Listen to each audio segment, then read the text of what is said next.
We got a special treat today. We don't always get to talk to people in the music industry who's really able to change people's lives. And a very great person that I look up to, his name is Katz. He manages J.R. Rodham. He's managed producers like High Tech, Rakim, Demond Porter, hundreds of millions of records out there. I mean, I can't even speak on it. I would rather him speak on it himself. And we're just gonna ask him a couple questions about the industry and what's going on, and how hard it is to break into the industry. And we might be able to learn some secrets on how to maneuver a little bit better in this industry that we call the record industry. So first of all, you have to talk about it on a creative level. Right. Okay, first of all, the days of I'm going to make some tracks / beats and get them out to some people, and they're gonna take those tracks and beats and make songs out of them, those days are done. Today, in this day and age, it's not an album world, it's a singles world. So anytime you're making a record for somebody, anytime you're trying to present or pitch something to an artist, their manager or record label, for them to have the artist record, you have to think about singles. When you're giving somebody a single, you cannot leave it up to them to write the single. You have to give them the record. So the days of I'm going to give you a track and you're going to write a smash to it and it's going to become the single, those days are done. Today, tracks alone, unfortunately, is like having a car that looks really, really good from the outside but doesn't have an engine.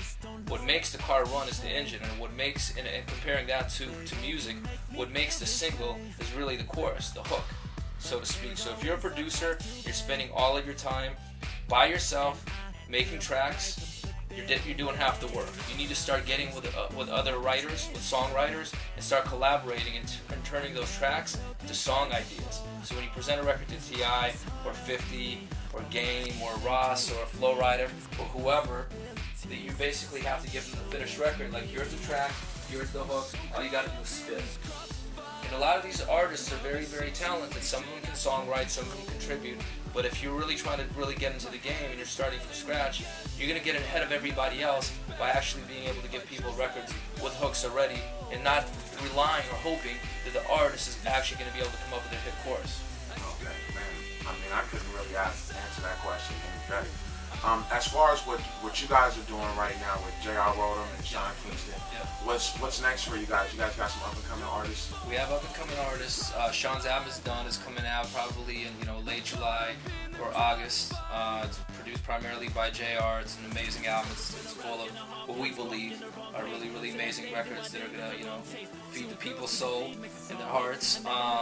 Then on top of that, we just moved over to Warner Brothers as far as our joint venture. We have a JV with Warner Brothers now. So shout out to that whole team. And over there we have 3 artists. We have Iaz, which is an artist that we're doing with Sean Kingston. It's a Time Is Money, Beluga Heights collabo, where it's J.R. Rodham, Sean Kingston, J.R. Rodham present Iaz. He's an artist from the Virgin Islands. He's amazing. He's a singer from out there. We also have Jason Derulo, who's an artist from Miami, amazing artist. He's also a singer. He's got a record coming out called What You Say. You're going to be hearing about it all over the place. On top of that, we have Auburn from Minnesota, who's a one-woman TLC. She's 19 years old, so that's the Warner team. And then we also have an artist with IDJ, Island Def Jam, by the name of Man, who's a rapper out of LA, a 17-year-old rapper out of LA, who we're bringing out through Island Def Jam with in connection with our man Steve LaBelle. Shouts out to Steve LaBelle and his A to Z Entertainment. So we have Sean Kingston that's done, and we have four other projects we're working on. Okay. Now I got one more question. I mean, you started off in the industry as a lawyer. Correct. How hard was it to make those others see you in a different light, as transferring over to being a manager, and at least today being, I would say, as the Walmart of managers, because you can get everything from you. Thank you. How hard was that to make that transition? It was hard. To answer your question, it was hard to make the transition, because when you're a lawyer, people kind of pigeonhole you and they see you in a certain kind of capacity. It's like, okay, here's my contract, negotiate it, or I want a deal, go get that deal. But no one really wants to see lawyers as creative people. So for me, I've always been a creative person. I definitely enjoy doing law and negotiating the deals, putting deals together, putting people together. But I was also one of those lawyers that would come to the studio with tracks and say, listen to these.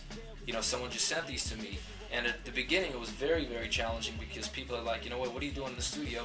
You should be, you should be in your office looking at my contract right now. So people didn't want to really take it to. People didn't want to accept the fact that I wanted to be creative and that I wanted to, do other than just, look at paperwork and negotiate deals. So, after I started managing high tech, people started working with me in a managerial capacity and saw that I was competent in that respect.